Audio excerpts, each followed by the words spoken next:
Friends, welcome back to my channel खवैस खट्टा। आजच्या रेसिपीमध्ये आपण एक पारंपरिक रेसिपी बघत आहोत, ती म्हणजे उकडगऱ्याची भाजी। मी याच्या आधी बरेच वेळा रेसिपी शेअर केलेली आहे, पण पुन्हा नव्याने या वर्षीच्या फणसाची भाजी करताना मी ही रेसिपी शूट केली आहे। तुम्हाला आवडल्यास नक्की पहा आणि उकडगऱ्याची भाजी घरी करून पहा। आज आपण उकडगऱ्यांची भाजी करतोय, कोकणातली, तळ कोकणातली स्पेशल भाजी। त्यासाठी मी इथे गरे जे आहे ते चिरून घेतलेले आहेत। गऱ्यांची साईज थोडी जाडसर आहे म्हणून मी छोटे छोटे तुकडे केलेत।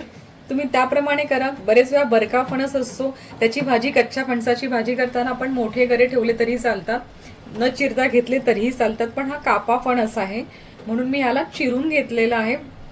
दुसरं म्हणजे याच्यामध्ये मी एक वाटण लावते आहे, थोडंसं ओलं खोबरं, 1 चमचा धणे, अर्धा चमचा जिरं आणि 2 हिरव्या मिरच्या, अर्धी वाटी ओलं खोबरं आहे। हे तळ कोकणामध्ये बरेच वेळा वापरलं जातं फणसाच्या भाजीला, कारण फणसाच्या गऱ्यांना, कच्च्या गऱ्यांना अशी टेस्ट नसते। दुसरी गोष्ट, मी याच्यामध्ये चांगली सुरसुरीत लसणाची फोडणी घालणार आहे। ही पण ऑप्शनल आहे। बऱ्याच ठिकाणी फक्त मिरची, कढीपत्ता आणि मोहरीची आणि हिंगाची फोडणी घातली जाते, पण भाज्यांना थोडंसं टेस्टी करायला, घरच्यांनी खावं म्हणून आपल्याला ह्या सगळ्या गोष्टी सुचतात। किंवा ज्या आठळ्या असतात त्या आधीच प्रेशर कुकरमध्ये 2 शिट्ट्यांमध्ये शिजवून घ्यायच्या, कारण भाजी बरोबर त्या शिजताना खूप वेळ लागतो। इथे आपण एक मोठं पातेलं तापत ठेवलंय आणि त्यात आपण तेल घालणार आहोत।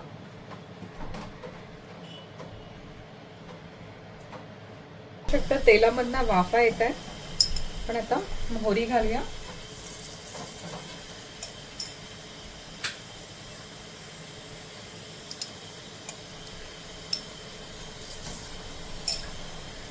त्यात मी आता सगळा लसूण घालणार आहे। लसूण चांगला सुरसुरीत भाजून घ्या या तेलामध्ये। लसूण चांगला परतून घ्यायचा आहे तेलात।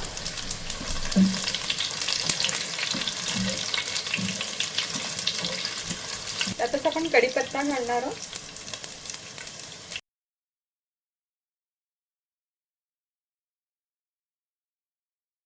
कढीपत्ता पाठोपाठ आपण मिरच्या घालायच्या।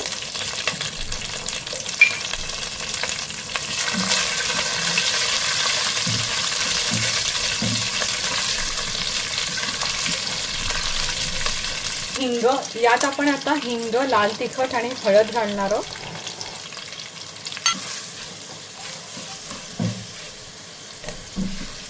तुम्हाला याचे प्रमाण कमी जास्त हवं असेल त्याप्रमाणे करा। मी मिरच्या वापरलेल्या आहेत म्हणून तिखट तसं 1 चमचाच घेतलंय। मी आता हा सगळा फणस यात घालणार आहे।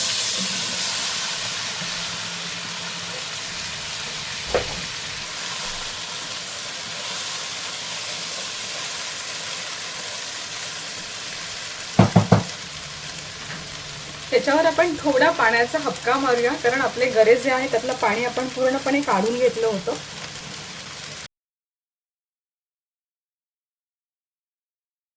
झाकण ठेवून आपण हे शिजण्यासाठी ठेवून देऊया। पहिले 5 ते 10 मिनिटं आपल्याला झाकण लावावं लागेल, वाफेवर शिजवावं लागतील, कारण गरे जे आहेत ते जाडे आहेत। ते गरे वापरले आहेत ते आपले कापा फणसाचे आहेत, बरका फणस नाहीये। आपण बघूया का आपली भाजी किती शिजली आहे ते।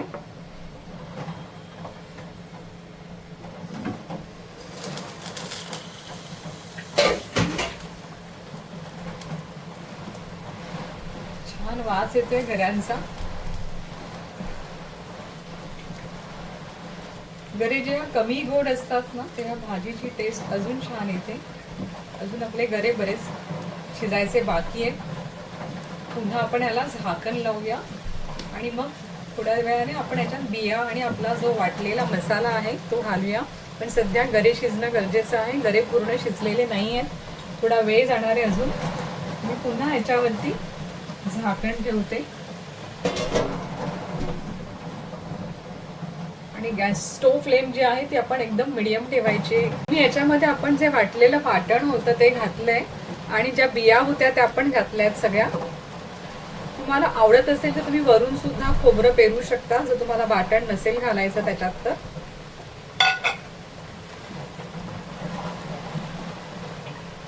उकडगरे जवळजवळ तयार आहेत। आता फक्त ह्याच्यामध्ये मीठ घालायचं आपल्याला।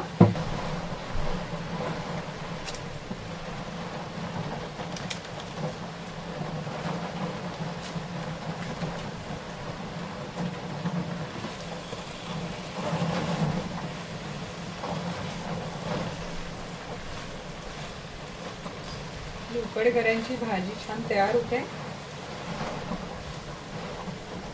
मी पुन्हा याच्यावरती आता झाकण ठेवणार आहे आणि शिजवणार आहे थोडा वेळ.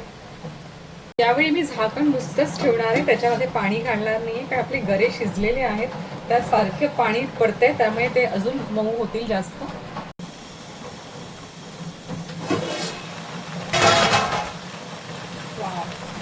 आपली उकडगऱ्याची भाजी चांगली झालेली आहे आणि शिजली पण आहे ती व्यवस्थित. तुम्ही पाहू शकता की गरे पण ट्रान्सलुसंट दिसायला लागलेत, याचा अर्थ ही भाजी जी आहे ती शिजली आहे. आता आपण, मला नेहमी अशा रेसिपी करताना वरून थोडंसं खोबरेल तेल सोडायची सवय आहे, त्याच्यामुळे भाजीला अजून टेस्ट येते. सो मी असंच नुसतं वरून खोबरेल तेल सोडते. म्हणजे 1 चमचा सोडला तरी हरकत नाही आणि स्टोव्ह फ्लेम बंद करायची आहे आपल्याला. आणि आपली उकडगऱ्याची भाजी तयार झालेली आहे. दिसायलाच इतकी छान दिसते. ही मस्त अशी उकडगऱ्याची भाजी तयार झालेली आहे. चिकन शिजतात त्याच्यामुळे नेहमी काळजी घ्यायची असते. आणि मी हे वाटण लावल्यामुळे ह्या भाजीला अजून छान टेस्ट येणार आहे. वरून थोडीशी आपण कोथिंबीर पेरणार आहोत भाजीमध्ये.